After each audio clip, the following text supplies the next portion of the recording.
Measure for measure, mind is a measuring tool. Konke kusebenzelana kube ngokuhle kwabamethembayo. Namhlanje ukuthi angikhulume. Namhlanje ukuthi angikutshele ukuthi umqondo wakho iwona uthatha isayidi. Kodwa kwi-universe yonke into yinye, one. Kulento eyodwa umqondo wakho ngemithetho ye-universe uchema nokuthile. Bese umbuzo engiyibuza wona ukuthi lokho ochema nakho, does it empowers you? Does it empower you rather? Or it's just make you hopeless and hopeless ngalesi sikhathi? Ubingelele uchanges Akasha uthi kungenzeka noma yini, noma inini, noma kanjani, kunoma ubani, ngoba impilo ayisiyona lento ocabanga ukuthi iyona. Possibilities are infinite in the universe.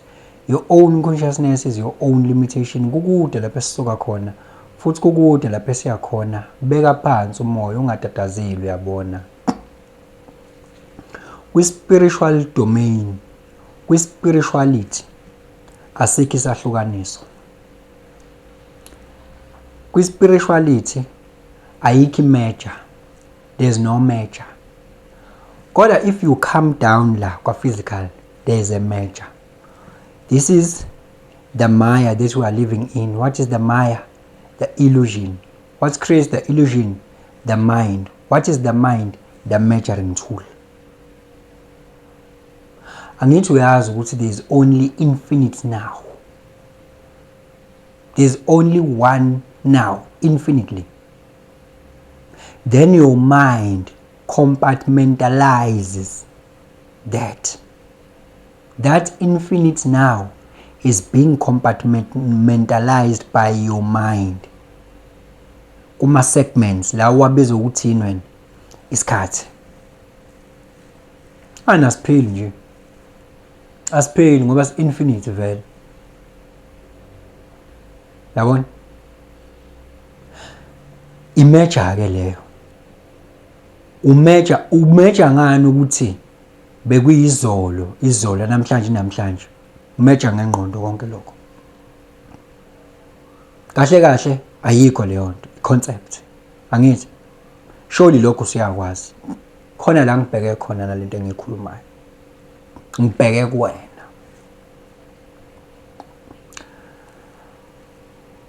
If the mind is the measuring tool,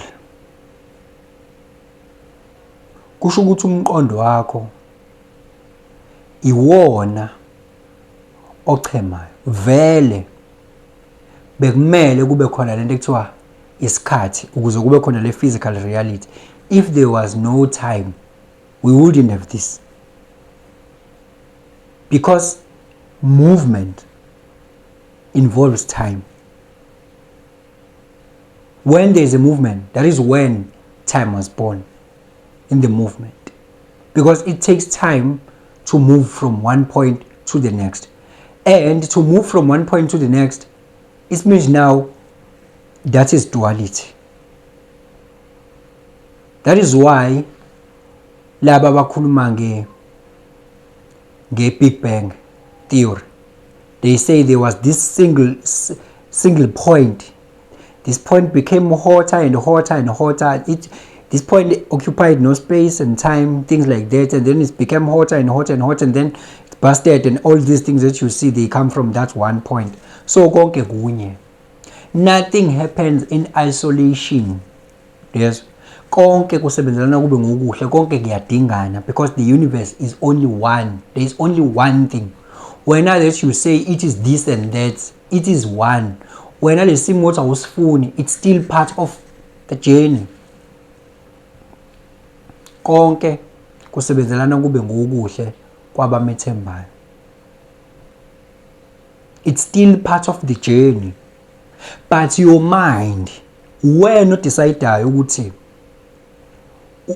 uzovibrate ngasiphi state noma le experience eyenzakalayo, wena ozichuzelayo ukuthi ikufaka kusiphi isimo. Because kungenzeka into efanayo kuthina sobabili, but i-mentality ne-attitude esizoba nayo towards that iyona ezohlukanisa inhloko nesixhanti. Ngoba umuntu one frequency vibrator very high, lo muntu impilo uyibuka positively ngaso sonke isikhathi, because positive is on the other side of the scale and negative is on the other side of the scale, because ongowomhlaba zonke izinto zibuka ngokomhlaba, ongowespirit zonke izinto zibuka ngokwespirit. Uma ungowomhlaba wena awuzukucabanga ukuthi zonke lezi zinto ezenzakala kuwena they are working for the common good, and that's what will keep you to that situation. Uyazi ukuthi kwakufanele ukuthi omunye umuntu agule ukuze ezonakekela ihealth yakhe, kwakufanele omunye umuntu aboshwe ukuze ezo-understand ukuthi kubaluleke kanjani ukuphila komunye umuntu, because lapha ngaphakathi wafika wabona likhulu. Kwakubalulekile omunye ukuthi kwenzeke lokho konke kusebenzelana kube ngokuhle. Even ne-situation osuka udlula kuyona, ayikho i-situation, ayikho i-reality, ayikho into in the universe that happens in isolation. Yabona into eyenzeka kwelinye izwe njengamanje in space and time, ama-radiations alezo zinto azofika nakuwena. Ayikho into, sonke we are in the collective reality. Ayikho into eyenzeka in isolation. Lo nto eyenzeka kuwena iyadingeka, kodwa uwe ngokwe-mental tuning. That is why kubalulekile ukuthi wenze lento ekuthiwa i-mental transmutation, changing the base metal to gold. Because there's nothing under this world that comes in with a default meaning, with what it means. It's only you that comes with the meaning, and that meaning, that is the meaning that makes you vibrate very low, or you being consumed by whatever problem that you are going through. Instead of you change the lemon to lemonade, you decide to, I always say there's no paper with one side. Even what you don't like happening is still part of the journey. When our work is to transmute that's what you have to do. And then inkinga I solve a solution. Inking is solved by attitude, because even a working solution may never work because of the attitude that you have. Attitude first. If you have fortitude, resilience, and you are positive minded, obviously lokho kukusiza phela izinto engizikhulumayo vele your frequency, because what creates the reality is the frequency that you are holding. Your frequency will rise higher, and then you are at the state of power. By that time, the problem that is consuming you, or the problem that you are faced with, or the challenge that you are faced with, mismatch kanje. You have power, the challenge is having what? Force. And then obviously you just laugh. Because why? Surely the mental transmutation happened here. But if you say hey, it's terrible, you decided to go to the other pole. That is the law of polarity. When law of vibration and law of polarity, you decided when kuma situations to take the other pole that makes you to be consumed by the problem. You decided to do that. If if you don't think this is part of the journey, what if I'm being delayed to the track, break along the way, I'm being delayed by this? That is also a possibility. Possibilities are infinite in the universe. Your own consciousness is your own limitation.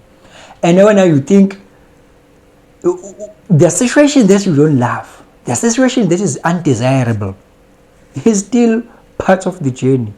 But what makes you to be consumed by the situation is your attitude. Thinking things are against you, the world is against you. Change your mentality.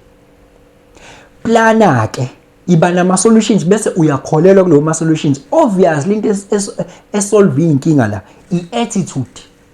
Even a working solution may never work if your attitude. I-attitude ibona izinto zi-possible. Even nala khona abantu bengaziboni zi-possible.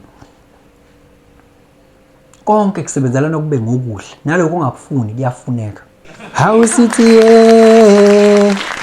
la la la, how city lele, Hala, uba ungaqagela ukuthi lento engiyiphethe.